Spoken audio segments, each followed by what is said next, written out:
नमस्कार, आप देख रहे हैं अलवर न्यूज में आकांक्षा पारिक। नजर डालते हैं आज की सुर्खियों पर। नगर परिषद सभापति बीना गुप्ता पर मंगल रहा फिर से भारी। सरकार अब तक नहीं कर पाई निलंबन, न्यायालय ने फिर भेजा जेल। राजगढ़ पुलिस ने चोरों पर की बड़ी कार्रवाई। 1 दर्जन से अधिक लाखों के मोबाइल सहित 3 चोर पुलिस के चढ़े हत्थे।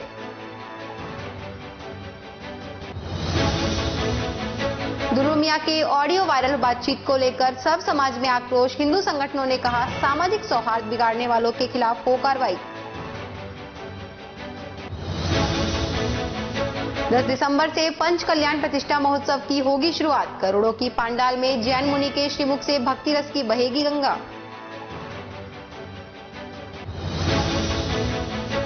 अब खबरें विस्तार से। भ्रष्टाचार निरोधक ब्यूरो की टीम ने अलवर नगर परिषद सभापति बीना गुप्ता और उसके बेटे कुलदीप को 80,000 रुपए रिश्वत के लेते रंगे हाथों गिरफ्तार किया था, जिसके बाद दोनों को एसीबी न्यायालय ने जेल भेज दिया था। मंगलवार को एसीबी की टीम ने बीना गुप्ता और कुलदीप को फिर से अलवर की एसीबी विशेष न्यायालय में पेश किया, जहां न्यायाधीश ने दोनों को 20 दिसंबर न्याय अभिरक्षा भेज दिया है। इस दौरान अपना पक्ष रखा तो वहीं एसीबी की तरफ से सरकारी वकील ने भी अपना पक्ष रखा। सरकार की ओर से अभी तक नगर परिषद सभापति बीना गुप्ता को निष्कासित नहीं किया गया है, जिसे देखते हुए साफ होता जा रहा है कि कांग्रेस सरकार सभापति का बचाव कर रही है, जबकि इस मामले को लेकर विपक्ष सरकार को घेरने में लगी हुई है, जिसके तहत भाजपा की तरफ से कई गंभीर आरोप कांग्रेस सरकार पर लगाए गए हैं। अलवर में नए सभापति के लिए पार्षद नेताओं ने जोर-शोर की प्रक्रिया भी शुरू की, लेकिन सभापति का निष्कासन नहीं होने के कारण अभी तक आगे की प्रक्रिया रुकी हुई है। दूसरी तरफ एसीबी की टीम मामले की जांच पड़ताल कर रही है। एसीबी की तरफ से मामले को लेकर कई पक्ष मंगलवार को भी न्यायालय में रखे गए। कांग्रेस सरकार में पूर्व मंत्री रहे दुर्रू मियां के ऑडियो वायरल होने को लेकर अब राजनीति फिर से गर्म होने लगी है, जिसके तहत जहां भाजपा इस मुद्दे को लेकर कांग्रेस पर निशाना साध रही थी, वहीं आप सब समाज से जुड़े नेता भी इस मामले में खुलकर सामने आ गए हैं, जिसके तहत मंगलवार को इन संगठनों के नेतृत्व राज्यपाल व राष्ट्रपति के नाम जिला प्रशासन अधिकारियों के माध्यम से ज्ञापन सौंपा गया। वहीं इस मौके पर जिला कलेक्ट्रेट कार्यालय के मुख्य गेट नारेबाजी करते हुए उन्होंने पूर्व चिकित्सा मंत्री दुर्रू मियां के खिलाफ जमकर नारेबाजी की। इस मौके पर मौजूद हिंदूवादी संगठनों से जुड़े नेताओं ने पूर्व चिकित्सा मंत्री दुर्रू मियां पर धार्मिक जातिवाद फैलाने का आरोप लगाते हुए दुर्रू मियां के खिलाफ कार्रवाई की जाने की मांग की है। वहीं जिले में अवैध खनन को लेकर दुर्रू मियां द्वारा किए गए ऑडियो से जुड़े दावों की भी जांच कराए जाने की भी सरकार की है। साथ ही इस मौके पर मौजूद भाजपा से जुड़ी पूर्व पार्षद अंजू शर्मा व अन्य नेता ने भी कांग्रेस से जुड़े चिकित्सा मंत्री दुर्रू मियां के खिलाफ कार्रवाई किए जाने को लेकर इस दौरान अपनी आवाज बुलंद की है, जिसकी एक बार आप स्वयं देख सकते हैं।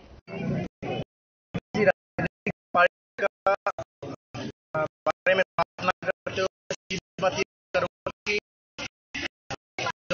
पूर्व में मंत्री रहे, मैं किसी राजनीतिक पार्टी का बारे में बात ना करते हुए मैं सीधी बात ये करूंगा कि जो पूर्व में मंत्री रहे दुर्रू मियां जी, उनके द्वारा जिस तरीके से हिंदू मुस्लिम वाद किया जा रहा है कि अगर एमएलए वास्तव में ही हिंदुओं के हैं आज की तारीख में, तो उनके साथ क्या स्थिति है।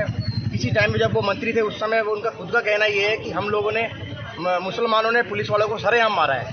4,000-5,000 डंपर चलाने के बाद वो खुद अपने मुंह से कह रहे हैं, जो कि बहुत ही निंदनीय है।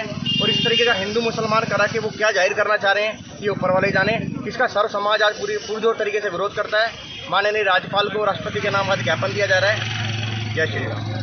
विभाग संयोजक हिंदू जागरण मंच विभाग अलवर, अभी जो कथित वीडियो वायरल हुआ है श्रीमान दुर्रू मियाँ जी का, वो पूर्व में कांग्रेस सरकार के मंत्री रह चुके हैं। इतने जिम्मेदाराना पद पे रहते हुए देशवासियों को, प्रदेशवासियों को, हमारे जिले के जो नागरिक हैं उनके लिए क्या संदेश है? सभी यहाँ पे समानता से रहते हैं, आपसी भाईचारे से रहते हैं। उनके दिलों में हिंदू समाज के प्रति क्या जो मानसिकता है उन्होंने खुलकर सामने उस सद्दाम नामक व्यक्ति से कही है। और हमारा जो यादव समाज, जो उसने प्राचीन काल से ही स्वतंत्रता संग्राम में भी बहुत ऊंचा हिस्सा लिया है, अलवर जिले का नाम हर जिले में, हमारे अलवर जिले में बहुत उनका योगदान है हर क्षेत्र में, सामाजिक दृष्टि से, आर्थिक दृष्टि से, राजनीतिक दृष्टि से। जिन्होंने कहा है कि यादव समाज के अगर हम एमएलए रहेंगे, एमपी रहेंगे तो यही हाल होता रहेगा, तो ये यादव समाज को, हिंदू समाज को एक तरह से उन्होंने निशाना बना के ये सब बातें कही हैं। दूसरा, हमारे वर्तमान में जो श्रीमान मंत्री हैं टीकाराम जी जूली, जो अनुसूचित जाति से आते हैं, उनके बारे में भी उन्होंने खुल्लम खुल्ला बोला है कि वो तो जाति सूचक शब्द बोला है, तो ये भी एक बहुत ही संविधान का उल्लंघन है। और डंपर चलते हैं, इस तरह के अवैध खनन है, ये सारी बातें उन्होंने कही है। तो ये सभी इसके खिलाफ हमारे हिंदू समाज में बहुत रोष है, इसके लिए हम आंदोलन करेंगे। हम चाहते हैं कि इनके प्रति प्रशासन कठोर कार्रवाई करे, जिससे भविष्य में ऐसी पुनरावृत्ति भाषणों की न करें। धन्यवाद। अलवर नगर परिषद सभापति बीना गुप्ता के ट्रैक मामले में जहां सरकार अब तक सभापति के निलंबन को लेकर बेबस नजर आ रही है, वहीं इस मुद्दे पर अब राजनीति भी गर्म होती दिखाई दे रही है। इतना ही नहीं, अब कांग्रेस से जुड़े पूर्व अलवर नगर परिषद सभापति अजय अग्रवाल ने भी साफ कर दिया है कि सरकार का इस मामले में बीना गुप्ता के निलंबन को लेकर बरती जा रही देरी भी सरकार के रवैये पर बड़े सवाल खड़े कर रही है। ऐसे में अलवर न्यूज ने मंगलवार को नगर परिषद से जुड़े आम आदमी से लेकर कांग्रेस व भाजपा के उन तमाम लोगों से इस मुद्दे पर बातचीत की, जो इस बात को लेकर जय कहने को तैयार नजर आए कि सरकार इस मामले में देरी न दिखाते हुए जल्द ही निलंबन की कार्रवाई को अंजाम दे। लेकिन दूसरी तरफ जब उनसे यह पूछा गया कि निलंबन की कार्रवाई को लेकर सरकार का यह उदासीनपूर्ण रवैया क्या किसी मंत्री या फिर किसी बड़े नेता की पोल खुलने के डर से तो नहीं जुड़ी हुई है, तब सभी तभी जुबान में हाँ करते नजर आए, लेकिन कैमरे पर उनकी आवाज सुनने होते नजर आई। ऐसे में जब उनसे यह भी पूछा गया कि यदि सभापति का निलंबन हो जाता है तो क्या उप सभापति अलवर घनश्याम गुर्जर पर लगे ताजा आरोपों के तहत उनका सभापति बनना तय हो पाएगा, इस पर भी भाजपा से जुड़े पार्षद सरकारी रवैया को ही गलत ठहराते हुए नजर आए। वहीं दूसरी तरफ कांग्रेस से जुड़े नेताओं ने इस मुद्दे पर साफ कर दिया कि सरकार जब कार्रवाई करेगी तो फिर किसी को भी नहीं बख्शेगी, लेकिन कब करेगी यह बता पाने में कोई भी मजबूत खड़ा हुआ नहीं दिखाई दिया। तो चलिए सबसे पहले हम आपको सुनाते हैं अलवर नगर परिषद में सभापति के निलंबन न होने को लेकर किस तरह प्रशासन शहरों के संग अभियान व नगर परिषद से जुड़े कार्य प्रभावित हो रहे हैं। भैया पट्टा लेने आया हूँ, बहुत देर से पूछ रहा हूँ पर कोई जवाब नहीं दे रहे। कब अप्लाई करा आपने पट्टे को लेकर? सर ये 2017 का है, अपना जो फाइल आ चुकी है, अखबार में भी नाम आ चुका है। अच्छा, यहाँ पर जो जनप्रतिनिधि हैं, पार्षद हैं, पूर्व पार्षद, ये लोग सुन रहे हैं आपकी समस्याओं को? सर कोई नहीं सुन रहा, कोई कह रहा है कि वहाँ पता करो, कोई कह रहा है वहाँ पता करो। मैं को आधा घंटा से ज्यादा हो चुका है डोलते डोलते, परेशान हो रहा हूँ। जो सभापति जो यहाँ थी वो निलंबित नहीं हुई, उनको सरकार निलंबन नहीं कर रही, आम आदमी पट्टे के लिए परेशान है, नेता सुन नहीं रहे, जाए कहाँ आम आदमी? ये तो आप जैसे लोग ही बता सकते हैं। हम परेशान होते डोलते हैं, ना तो ऐसा काम है जो हमको आमदनी मिले, फिर भी हम परेशान हो रहे हैं। सुना आपने अलवर नगर परिषद से जुड़े काम को लेकर आम आदमी किस तरह इन दिनों अपने कार्यों को लेकर परेशान हो रहा है। दूसरी तरफ अब आप सुनिए कि अलवर नगर परिषद से जुड़े भाजपा के पार्षद का सरकार के रवैये को लेकर किस तरह का आरोप है और किस तरह उसे लगता है कि सरकार अपनी पोल खुलने के डर से सभापति के निलंबन को लेकर जानबूझकर देरी बरत रही है। कांग्रेस सरकार का तो कोई रणनीति न हो रही है शहर के अंदर। ये छोटे मोटे पार्षद हैं जो और ये बाकी के जो नेता हैं वो अपनी गोटियां सेकने में लग रहे हैं। इससे तो कोई मतलब ही नहीं नगर परिषद को, कांग्रेस में नगर परिषद में हो क्या रहा है। रही पट्टों की बात, आयुक्त साहब के दस्तखत हो नहीं सकते। वैसे नियमों के तहत ये है कि 15 दिन के अंदर अगर सभापति किसी कारणवश नगर परिषद न पहुंचे तो आयुक्त साहब कर सकते हैं, उन पर हस्ताक्षर और उनको जारी कर सकते हैं। मगर आज आयुक्त साहब मीटिंग में इस संदर्भ में बात भी करते हैं, मगर अब किससे बात करें, कोई है नहीं। इसलिए पट्टों का वितरण तो अभी मेरी नज़र में संभावना कम ही है। और सभापति का अब तक सरकार निलंबन नहीं कर रही, क्या वजह लग रही है, क्या अड़चन आ रही है ऐसी सरकार में? सरकार में अड़चनें दो प्रकार की हैं। एक तो वो अपनी इज्जत बचाना चाहती है कि ये काम गलत हुआ है, ऐसा कहने में आया है लोगों से, और इसके बारे में तो मैं कुछ कह भी नहीं सकता गलत हुआ है कि सही हुआ है। ये तो नहीं, कोई ऐसा भी डर है क्या कि सभापति निलंबन होने के बाद खफा हो जाए और कोई ऐसी बात निकल के आए कि कई नेताओं की पोल खुल सकती है, ऐसा भी कुछ है क्या? नहीं, ऐसा सुनने में आ रहा है कि कई बड़े नेताओं की और पार्षदों की पोल भी खुल सकती है। और फिर सरकार में एक पेच फंसा पड़ा हुआ है कि हमारे भाजपा के उप सभापति श्री घनश्याम गुर्जर जी जो हैं, उनको सभापति का चार्ज अब तक मिल जाना चाहिए था। नहीं, उनपे तो खुद ही एक नई फाइल खुली पड़ी है। वो नई फाइल का भी कोई डिसीजन नहीं हुआ है, अभी कोई डिसीजन नहीं हुआ है, इसलिए अभी वो बदस्तूर उप सभापति हैं और रहेंगे। फाइल का क्या डिसीजन है क्या नहीं है वो भी सरकार निर्णय नहीं ले पा रही, तो उनको सभापति की चेयर पे बैठाया जाए जिससे वो अपना काम, नगर परिषद का काम सुचारू रूप से चल सके। अगर माना जाए कि सरकार की जो व्यवस्था है दो तरफ खाइयों में घिरी पड़ी है, इधर सभापति किसको बनाए और उधर निलंबन कैसे कर दे? ये बात बिल्कुल सही है कि इधर सभापति बनाने में भी अड़चन आ रही है, उनके निलंबन में भी अड़चन आ रही है।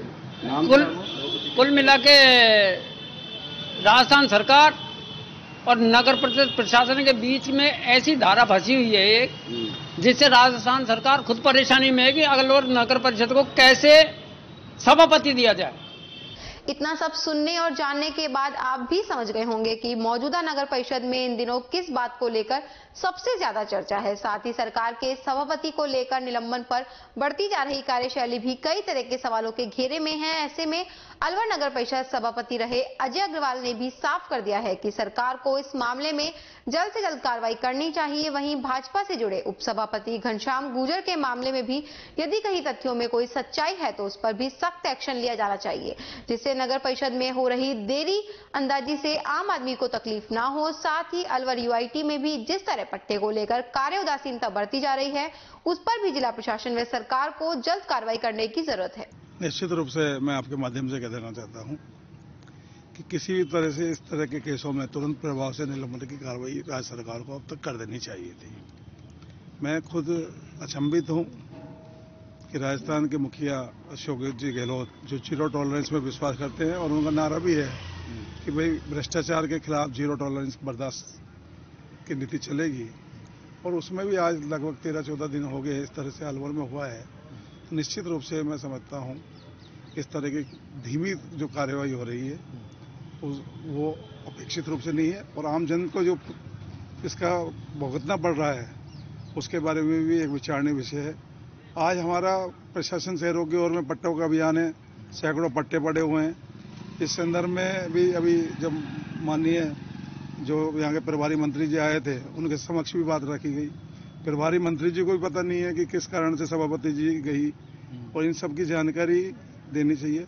और मेरा ये निश्चित रूप से कहना है कि ऐसी सभापति जो इस तरह के कुकृत्य में फंसी हुई है और जेल भी चले गई, उन्हें कम से कम पार्टी से तो तुरंत प्रभाव से पहले दिन ही निलंबित कर देना चाहिए, प्राथमिक सदस्यता से निलंबित करना चाहिए। और ये राज्य सरकार का विषय है कि राज्य सरकार किन कारणों से अभी तक अपने पक्ष मजबूती के साथ उनको सस्पेंशन का नहीं करवा पाई है। इसलिए मैं समझता हूँ सर, पार्टी की बात हुई, लेकिन एक पार्टी के विपक्ष से जुड़े हुए उपसभापति हैं, उनकी भी एक फाइल क्रियान्वित है, उसको लेकर भी ये कहा जाता है कि डीएलवी फाइल नहीं पहुंची है, अब तक उस मामले में भी लटका रखा है। कारण क्या है? जो इच्छा शक्ति की कमी है। यदि मजबूत इच्छा शक्ति हो तुरंत प्रभाव से कार्रवाई हो सकता है। यदि उस मामले में भी चेयरमैन के खिलाफ भी कोई रिपोर्ट आई हुई है तो उसको तुरंत प्रभाव से ही नोटिस दिया जाना चाहिए था। आज इस निलंबन के भी करीब 15 दिन के बीच में यदि ये लगता है कि वो उसकी भी कार्रवाई की जानी चाहिए थी, 3 दिन का नोटिस देकर उससे जवाब ले लेते। उसमें भी एडीएम और कलेक्टर ने उसमें उसके खिलाफ रिपोर्ट दी हुई है। तो इस तरह दोनों ही को निलंबन करके नया सभापति बनाया जा सकता था और आम जनता की को सुविधा दी जा सकती है। राज्य सरकार को इस मामले में तुरंत प्रभाव से आज ही इसमें अहम कार्रवाई करनी चाहिए। इंडियन मेडिकल एसोसिएशन द्वारा अलवर चिकित्सा एवं स्वास्थ्य अधिकारी ओपी मीणा को ज्ञापन सौंपते हुए अलवर जिले में लंबे समय से चल रहे थैला छाप डॉक्टरों के खिलाफ कार्रवाई किए जाने को लेकर मांग की गई है।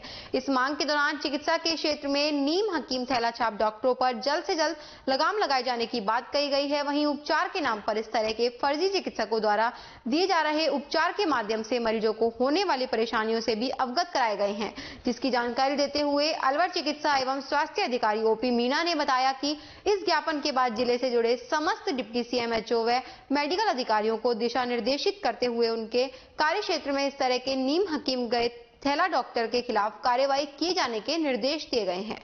गौरतलब है कि इंडियन मेडिकल एसोसिएशन अलवर शाखा द्वारा न सिर्फ समय समय पर जनहित से जुड़े कार्य किए जा रहे हैं, बल्कि चिकित्सा के क्षेत्र में होने वाली कार्रवाई को लेकर भी विभिन्न स्तर पर जन जागृति फैलाई जा रही है, जिसके तहत एसोसिएशन से जुड़े डॉक्टर विजय पाल सिंह द्वारा जिले में वृक्षारोपण के कार्य भी लंबे समय से किए गए हैं। साथ ही अलवर शहर के सर्किट हाउस के पीछे अवैध रूप से पेड़ों की कटाई को लेकर भी डॉक्टर विजय पाल सिंह द्वारा आवाज उठाई गई थी। आज आईएमए ब्रांच अलवर की तरफ से सेक्रेटरी आईएमए ने जोड़ा छाप प्रैक्टिशनर या अनरजिस्टर्ड मेडिकल ऑफिसर्स या चिकित्सकों द्वारा जो प्रैक्टिस की जा रही है उस पर अपना एक ज्ञापन प्रस्तुत किया। तो संबंधित सभी बीसीएमओज को, मेडिकल ऑफिसर इंचार्ज को अपने अपने क्षेत्र में अनरजिस्टर्ड झोला छाप या अनरजिस्टर्ड चिकित्सकों के विरुद्ध नियमानुसार कार्रवाई करने के जो निर्देश हैं वो जारी किए जाएंगे। पूर्व में भी इस तरीके की कार्रवाई की जा रही है और इस पर और फोकस करके आमजन को राहत प्रदान करें।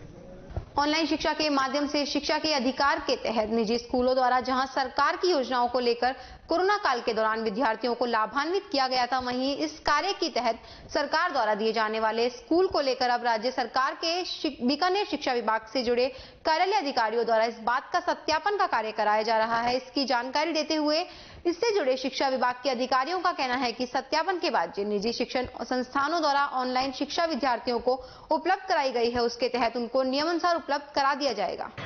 RTE यानी शिक्षा का जो अधिकार है उसके तहत गत सत्र में 2020-21 जो गत सत्र था उसमें ऑनलाइन शिक्षण कार्य कराया गया और इसकी पुष्टि उन निजी शिक्षण संस्थाओं ने की है कि हमने इन बच्चों को ऑनलाइन शिक्षण कराया है। तो उनकी राशि पुनर्भरण के लिए निदेशालय बीकानेर से अधिकारी लगाए हैं जो इनके प्रति पुष्टि करेंगे कि वास्तव में इन्होंने ऑनलाइन शिक्षण कराया है, और जिनका ऑनलाइन शिक्षण कराया होगा उन बच्चों को पुनर्भरण की कार्रवाई की जाएगी। उनके जो पैसे हैं उनके शुल्क का उसको RTE के पुनर्भरण के लिए बजट आएगा तब हम इनके बजट का कार्रवाई करेंगे, इनके खातों में डालेंगे। अलवर में नवनिर्मित मुनि सुब्रत नाथ दिगंबर जैन मंदिर के 10 दिसंबर से 15 दिसंबर तक होने वाले पंच कल्याण प्रतिष्ठा महोत्सव को लेकर मंगलवार को इस आयोजन से जुड़े पंच कल्याण प्रतिष्ठा महोत्सव समिति द्वारा प्रेस वार्ता आयोजित करते हुए जहां इस कार्यक्रम से जुड़ी समस्त जानकारी पत्रकारों के साथ साझा की गई, वहीं इस आयोजन के तहत विभिन्न दिनों में होने वाले कार्य की भी जानकारी मौके पर पत्रकारों को दी गई, जिसकी जानकारी देते हुए इस महोत्सव समिति से जुड़े पदाधिकारियों द्वारा बताया गया कि इस कार्यक्रम के माध्यम से जहां विभिन्न धार्मिक कार्यक्रम आयोजित किए जा रहे हैं, वहीं इस पूरे कार्यक्रम के लिए बनाए गए पंडाल में आयोजित विभिन्न कार्यों के तहत भक्ति से जुड़े कई प्रवचन भी जनता को सुनने के लिए मिलेंगे। गौरतलब है कि प्रेस वार्ता में सकल जन समाज के पंचायती मंदिरों से जुड़े अध्यक्ष महावीर प्रसाद जैन, मनीष जैन, गोगा पारस कुमार जैन, राजेंद्र कुमार जैन, एडवोकेट महोत्सव समिति के अध्यक्ष गुलाबचंद जैन, महामंत्री नरेंद्र जैन, ट्रस्ट के अध्यक्ष अशोक कुमार जैन, उपाध्यक्ष संजय जैन, कोषाध्यक्ष अशोक जैन, युवा मंडल के चीफ कमांडेंट मनीष जैन, आदिनाथ जैन, शिक्षण संस्थान अध्यक्ष विजय जैन, कार्यकारी अध्यक्ष नीरज जैन सहित पंच कल्याण महोत्सव में ट्रस्ट के पदाधिकारी उपस्थित थे। इसके लिए हम बहुत आपके आभारी हैं और इसी के साथ आशा है कि आगे भी आप इस कार्यक्रम को पूर्ण रूप से जो है कि प्रचारित करेंगे, जिसके लिए आपको बहुत धन्यवाद, साधुवाद। साथ है आपसे एक निवेदन और है कि मंदिर जी का जो निर्माण हो चुका है उसमें 3 पाषाण प्रतिमाएं भी कल हमने विराजमान कर दी हैं, आप उसका भी अवलोकन जरूर करें। साधु। पंच कल्याणक महोत्सव ये मंदिर निर्माण के बाद एक अहम पार्ट है। बगैर पंच कल्याणक के मतलब भगवान जो बनेंगे ही पंच कल्याणक के बाद पाषाण से, ये सबसे बड़ा काम तो ये है। और ये हमारे गुरुवर होते हैं जो अब फिलहाल आचार्य ज्ञान भूषण जी गुरुदेव हैं, जो वो सारा ये उनके निर्देशन में उनके अनुसार सारा काम होगा। कब से कार्यक्रम शुरू होंगे, कितने दिन तक चलेंगे? ये 9 तारीख की साय से और 15 तारीख तक ये सारे कार्यक्रम होंगे। क्या क्या कार्यक्रम? 9 तारीख को साय मेहंदी रस्म होगी, 10 तारीख को घट यात्रा निकलेगी, ध्वजारोहण होगा, 11 और 12 को ये है गर्भ कल्याणक, तप कल्याणक है, और 14 तारीख को मोक्ष कल्याण, हाँ जन्म कल्याणक है, और 14 तारीख को है ये मोक्ष कल्याणक,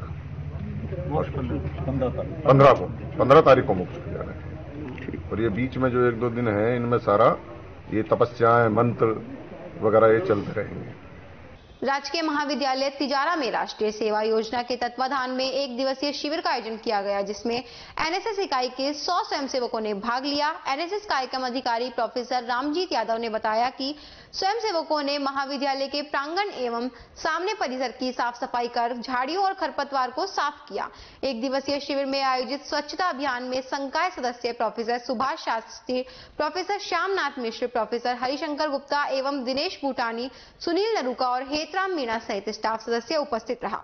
प्राचार्य डॉक्टर ज्योति शर्मा ने स्वयंसेवकों को श्रम के महत्व पर विस्तार पूर्वक प्रकाश डाला। गोविंदगढ़ थाना अधिकारी सुरेश सिंह पहाड़िया के नेतृत्व में हत्या के मामले में फरार आरोपिता को गिरफ्तार किया है। मुखबिर की सूचना पर न्याना बस स्टैंड से जैतूनी पत्नी जमलू निवासी शाकीपुर को गिरफ्तार किया गया है। आरोपिता 6 जून 21 को शाकीपुर में हुए मर्डर में शामिल रही थी। आरोपिता को गिरफ्तार कर कोर्ट में पेश किया गया, जहां से न्यायिक मजिस्ट्रेट ने उसे जेल भेजने के आदेश दिए। इसी के साथ खबरों में वक्त तो चला एक छोटे से ब्रेक का, जल्द लौटेंगे, बने रहिए अलवर न्यूज के साथ।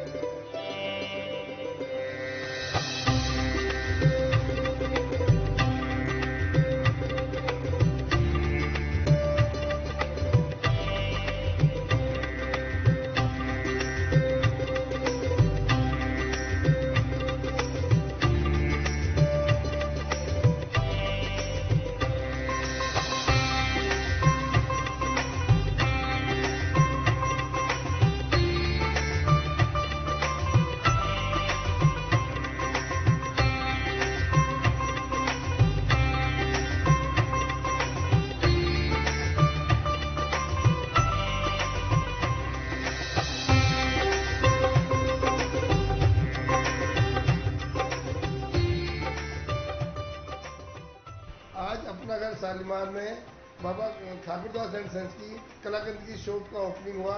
इसके लिए मैं अभिषेक जी को बहुत बहुत शुभकामना और मुबारकबाद देता हूँ। मैं यहाँ पर रहने वाले 4000 परिवारों को जो उनका विख्यात मिल्क केक है वो सबको मिलेगा, अच्छी वैरायटी मिलेगी, और इसी के साथ शुभकामना देते हैं उनका व्यापार खूब बढ़े। अमेरिका तक जाने वाला कलाकंद अब आ गया है अपरागढ़ शालीमार में। आप सबको मुबारक हो। अपरागढ़ शालीमार में आ गया है बाबा ठाकुरदास का कलाकंद, जो कि अमेरिका तक जाता है। अलवर वासियों के दिल में अपनी अलग पहचान बना चुके त्रिहान ग्रुप खास आपके लिए लेकर आए हैं नगर विकास न्यास अलवर द्वारा अनुमोदित अलवर की बेहतरीन अफोर्डेबल आवासीय योजना, जिसमें आपके लिए उपलब्ध है सुरक्षित जीवन शैली, वो भी सिर्फ नाम मात्र की कीमतों में। कोई भी मन बनाने से पहले साइट विजिट जरूर करें, क्योंकि फ्लैट की कीमत है सिर्फ 5,15,000 रुपए से शुरू। अलवर भिवाड़ी मेगा हाईवे पर स्थित ये टाउनशिप आपके लिए पूरी तरह से सेफ है, जहां आपको मिलेंगी चौड़ी सड़कें, हरे भरे गार्डन, मंदिर और गुरुद्वारा। तो जल्दी कीजिए, सीमित फ्लैट्स उपलब्ध।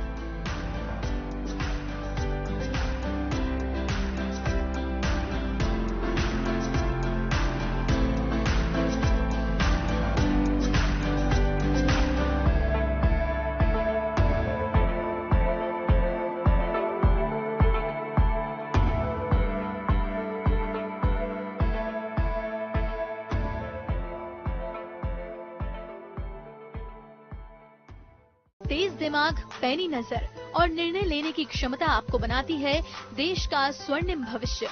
नरेंद्र तिवारी IAS एकेडमी, जो कि है सभी प्रतियोगी परीक्षाओं के लिए सर्वश्रेष्ठ संस्था, जहां का उन्नत माहौल और सही मार्गदर्शन आपको RAS, IAS, शिक्षक, REET, SSC, railway, Delhi police, Rajasthan police, SI, पटवारी, STC और BEd जैसी प्रतियोगी परीक्षाओं में सफलता का रास्ता दिखाएगा। अलवर की सर्वश्रेष्ठ प्रतियोगी संस्था Narendra Tiwari IAS academy, railway station के पास, लिटिल बर्ड स्कूल के पीछे, नेहरू नगर, अलवर।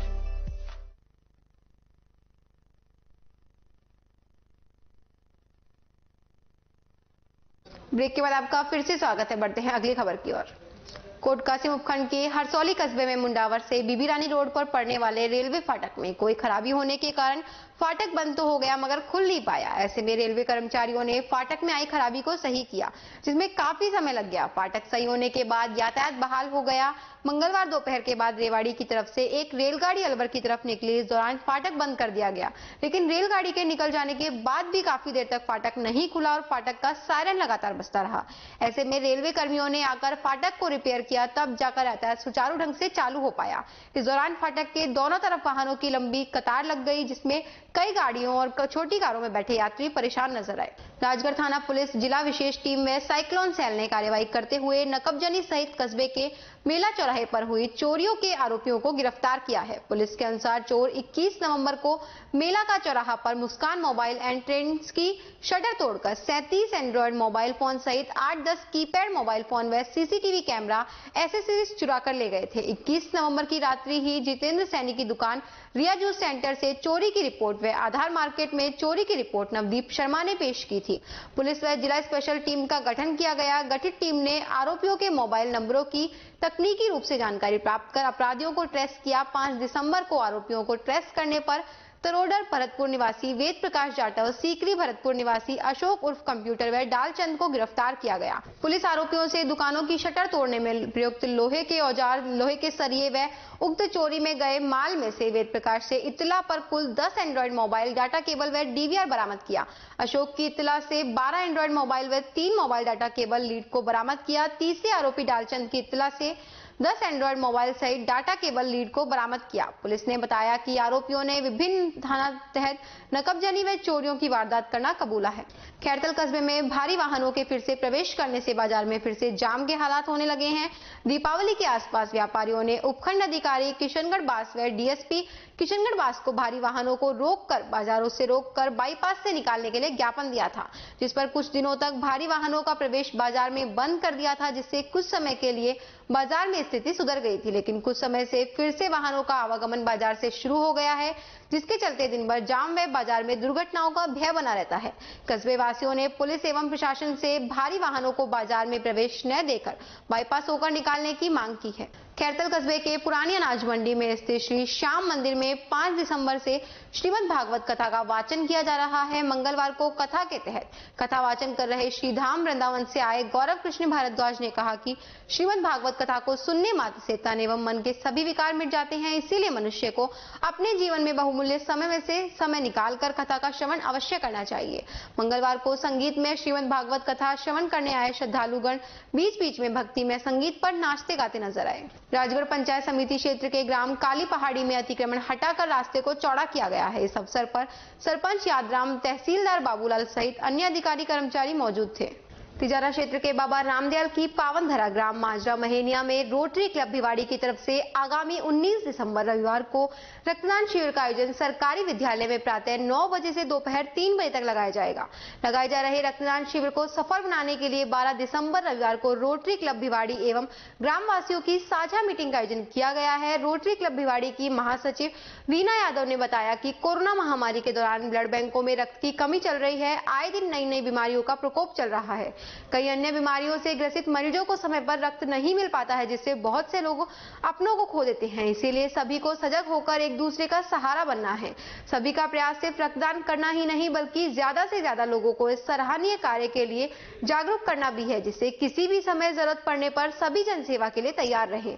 एक छोटी सी मदद किसी अनजान को भी जीवन दान दे देती है। आपका लहू किसी की रगों में दौड़े, किसी की खुशी बन जाए, इससे बड़ी खुशी क्या होगी। शिविर के आयोजन से पूर्व जगह का चयन करने आए संस्था के पूर्व अध्यक्ष योगेश जैन ने बताया, अभी तक रक्तदान शिविर शहरों में ही लगते आए हैं, लेकिन अब गांव के युवा शहर के लोगों से भी ज्यादा जागरूक हो रहे हैं। पूर्व में भी कई गांव में शिविर लगाए गए हैं, जहां पर शहरों के बजाय गांव के युवाओं में बहुत ही जोश देखने को मिला है। रक्तदान करना बहुत ही पुण्य एवं सराहनीय कार्य है। रक्तदान करने से हमारे स्वयं के शरीर में बहुत सारे फायदे हैं। रक्तदान सेवा समूह भिवाड़ी से सुभाष यादव के संयोजन में आगामी शिविर ग्रामीण क्षेत्रों में ही लगाए जाएंगे, जिससे ज्यादा से ज्यादा लोग जागरूक हो सके। रोटरी क्लब भिवाड़ी के अध्यक्ष RK भारद्वाज ने गांव के सरपंच और सुभाष यादव का ब्लड कैंप लगाने के लिए आभार व्यक्त किया। ग्राम पंचायत रायखेड़ा के सरपंच विक्रम यादव ने ग्राम पंचायत के सभी ग्रामवासियों से अपील की है कि 12 दिसंबर शनिवार शाम 5 बजे गांव माजरा महेनिया के स्कूल प्रांगण में पहुंचकर अपने विचार एवं सुझाव व्यक्त करें। कोटकासिम क्षेत्र के जोड़िया गांव के सरकारी स्कूल में हुए कार्यक्रम के दौरान विद्यालय के 250 बालक बालिकाओं को गांव के भामाशाह सेठ पूर्णमल ने गर्म स्वेटर का वितरण किया। इस दौरान कोटकासिम प्रधान डॉक्टर विनोद कुमार सांगवान भी मौजूद रही, जिन्होंने जोड़िया गांव के वीर शहीद शादी राम की वीरांगना श्रवण देवी को 2,84,000 रुपए का चेक भी भेंट किया। कार्यक्रम में जोड़िया सरपंच रेणु कुमारी, MPS प्रतिनिधि संदीप यादव, पूर्व प्रधान सुधीर चंद्रशेखर, सुमित होशियार, बदलू राम, वीर सिंह, पूर्व सरपंच बदलू राम, चिंटू, गौरव, रिंकू, सुमित यादव के साथ विद्यालय स्टाफ से ललिता, सुमन, सपना, पिंकी, सरिता, पूजा, रामकुमार आदि अध्यापक अध्यापिकाएं मौजूद रहे। राजगढ़ में भारत रत्न डॉक्टर भीमराव अंबेडकर के महापरिनिर्वाण दिवस पर बाबा साहेब को पुष्पांजलि अर्पित की गई, जिसमें वार्ड 8 के तुलसीराम चेयरवाल, पूर्व चेयरमैन नगर पालिका राजगढ़ दौलत राम, गुलाबचंद, भारत माता दीन, मनोज, चेतन, भूपेश, हेमंत, बंटी, राजेंद्र, मुकेश, प्रताप सिंह वर्मा, किशन लाल, ओम प्रकाश एवं बैरवा बस्ती के अन्य व्यक्ति मौजूद रहे। कोटकासिम के निकटवर्ती क्षेत्र के जाट बहरोड़ गांव में डॉक्टर भीमराव अंबेडकर का 66वां महापरिनिर्वाण दिवस मनाया गया। महापरिनिर्वाण दिवस गांव के बस स्टैंड पर स्थित मेघवाल धर्मशाला में पुष्पांजलि अर्पित कर मनाया गया। कार्यक्रम में डॉक्टर भीमराव अंबेडकर के छाया चित्र पर माल्यार्पण कर भावभीनी श्रद्धांजलि अर्पित की गई। संध्या के समय लोगों ने अपने अपने घरों के सामने दीपक भी प्रज्वलित किए। इस मौके पर दिन में हुए कार्यक्रम के दौरान विचार गोष्ठी का आयोजन भी किया गया। विचार गोष्ठी में MPS ऋषिराज यादव मुख्य अतिथि के रूप में आए। कार्यक्रम में अध्यक्ष के रूप में ग्राम पंचायत जाट बहरोड़ के पूर्व सरपंच भगवान दास रहे। इस दौरान अंबेडकर शिक्षण संस्थान के सदस्य निहाल सिंह, नितेंद्र कुमार, विजेंद्र कुमार, महेंद्र मास्टर, बबली, देवेंद्र कुमार, पवन पोनी सहित ग्रामीण मौजूद रहे। गोविंदगढ़ कस्बे के समीप गोविंदगढ़ से रामगढ़ की ओर नेशनल हाईवे पर ग्रामीणों की ओर से जगह जगह कचरोटी से लेकर मारकपुर गांव तक सड़क पर किए जा रहे अतिक्रमण से आने जाने वाले यात्रियों को भारी परेशानियों का सामना करना पड़ रहा है। ग्रामीणों ने सड़कों पर गोबर के ढेर, कपास की लकड़ी और सूखे उपलों के बटेवड़े सड़क पर ही लगा रखे हैं। सड़क पर हो रहे अतिक्रमण से रात्रि में साधनों को आने वाला वाहन दिखाई नहीं देता है, जिससे आए दिन दुर्घटनाएं हो रही है। ग्रामीणों की ओर से अतिक्रमण के मुद्दे को प्रशासन गाँव के संग अभियान में भी उठाया गया, लेकिन सार्वजनिक निर्माण विभाग के अधिकारी एक दूसरे पर जिम्मेदारी डालकर पल्ला झाड़ रहे हैं।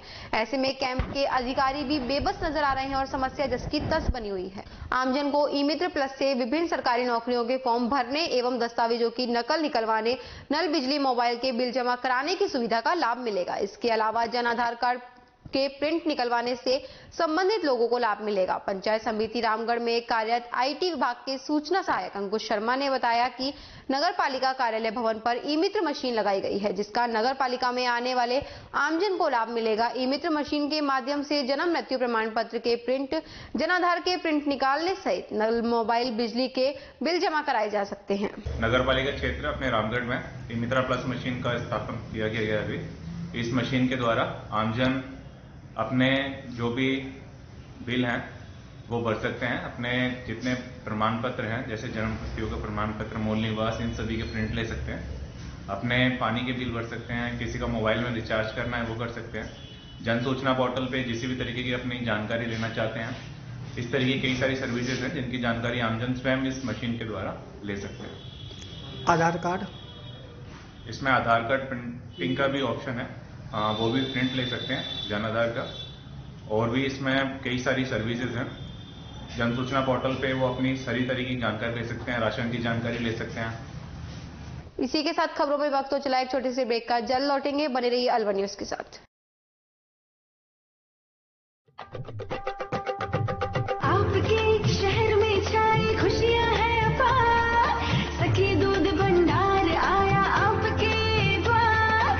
आपके शहर में छाई खुशियां हैं अपार, सखी दूध भंडार आया आपके द्वार। आया आया देखो ताजा दूध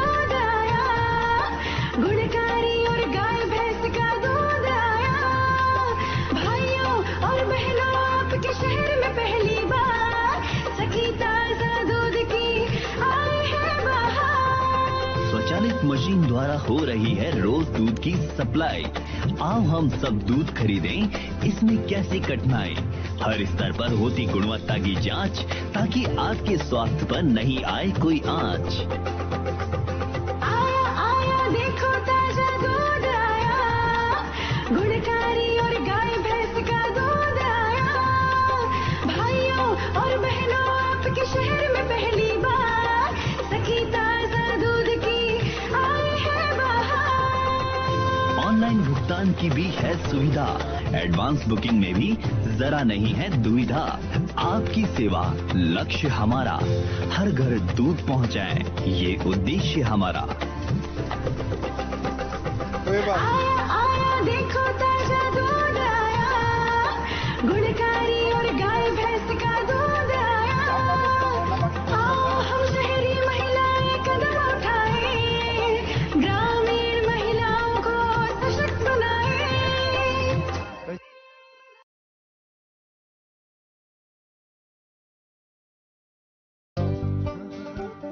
पापा मुझे भी।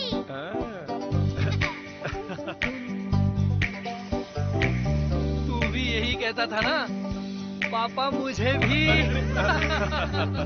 रोहन, पीढ़ियां बदल जाती हैं, पर कुछ आदतें कभी नहीं बदलती। जैसे एस्को, सच्चे मजबूत रिश्ते जो चले पीढ़ी दर पीढ़ी। एस्को बाय जैकवा ग्रुप। पंच कल्याणक प्रतिष्ठा महोत्सव शुक्रवार 10 दिसंबर 2021 से बुधवार 15 दिसंबर 2021 तक। गुरुवार 9 दिसंबर 2021 सायं 6:30 बजे से संध्या वंदन, मेहंदी, हल्दी व संगीत। शुक्रवार 10 दिसंबर 2021 ध्वजारोहण व गर्भ कल्याणक पूर्व रूप। शनिवार 11 दिसंबर 2021 गर्भ कल्याणक उत्तर रूप, रात्रि 8 बजे सांस्कृतिक कार्यक्रम व नाटिका चक्रेश द्वारा। रविवार 12 दिसंबर 2021 जन कल्याणक। सोमवार 13 दिसंबर 2021 तप कल्याणक, अखिल भारतीय विराट कवि सम्मेलन रात्रि 8 बजे। मंगलवार 14 दिसंबर 2021 ज्ञान कल्याणक। बुधवार 15 दिसंबर 2021 मोक्ष कल्याणक।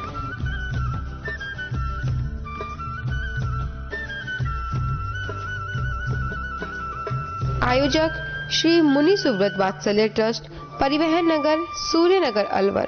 निवेदक पंच कल्याणक प्रतिष्ठा महोत्सव, श्री सकल जैन समाज, अलवर। ब्रेक के बाद आपका फिर से स्वागत है। बढ़ते हैं अगली खबर की ओर।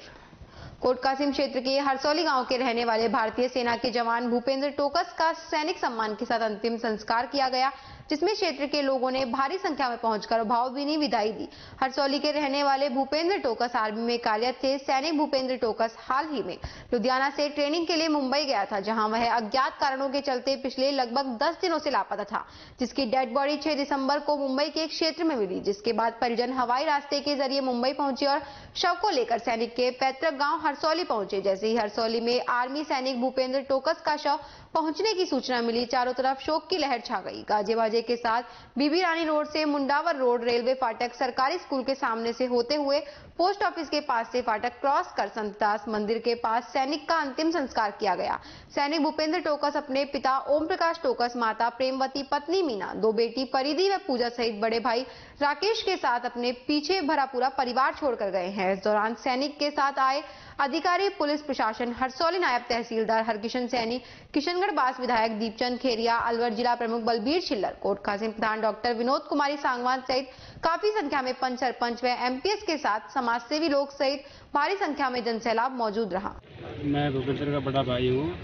मेरा भाई 15 तारीख को कोर्स के लिए मुंबई गया था और वो कोर्स के दौरान उसके साथ कोई हादसा हो गया और अभी हम आज 7 तारीख को उसकी डेड बॉडी लेके गांव में पहुंचे हैं और उसका दाह संस्कार किया है। और मेरे भाई के पीछे 2 छोटी छोटी बेटियां हैं, एक 3 साल की है, एक 1 साल की है। उनकी पत्नी है 24 साल की, मीना नाम है, और उनकी माताजी हैं और उनके पिताजी हैं। मैं भी BSF में जॉब कर रहा हूँ। ठीक है। और मेरे फादर भी CISF से रिटायर हैं। हमारा पूरा परिवार देश सेवा में लगा हुआ है तन मन धन से, और मैं यही चाहूँगा, सरकार से यही दरख्वास्त करूँगा कि मेरे भाई को शहीद का दर्जा दिया जाए और जिससे उसके परिवार का आगे बच्चों का फ्यूचर सिक्योर हो सके। मेरी आपसे यही दरख्वास्त। तकरीबन 6 माह के लंबे समय से अलवर जिले में कोविड हेल्थ सहायकों को तभी तो मान नहीं मिल रहा है, वहीं इन हालातों से परेशान कोविड हेल्थ सहायकों द्वारा मंगलवार को अलवर जिला कलेक्टर निवास के सामने अपनी बात रखते हुए जल्द वेतन दिलाए जाने की मांग की गई है।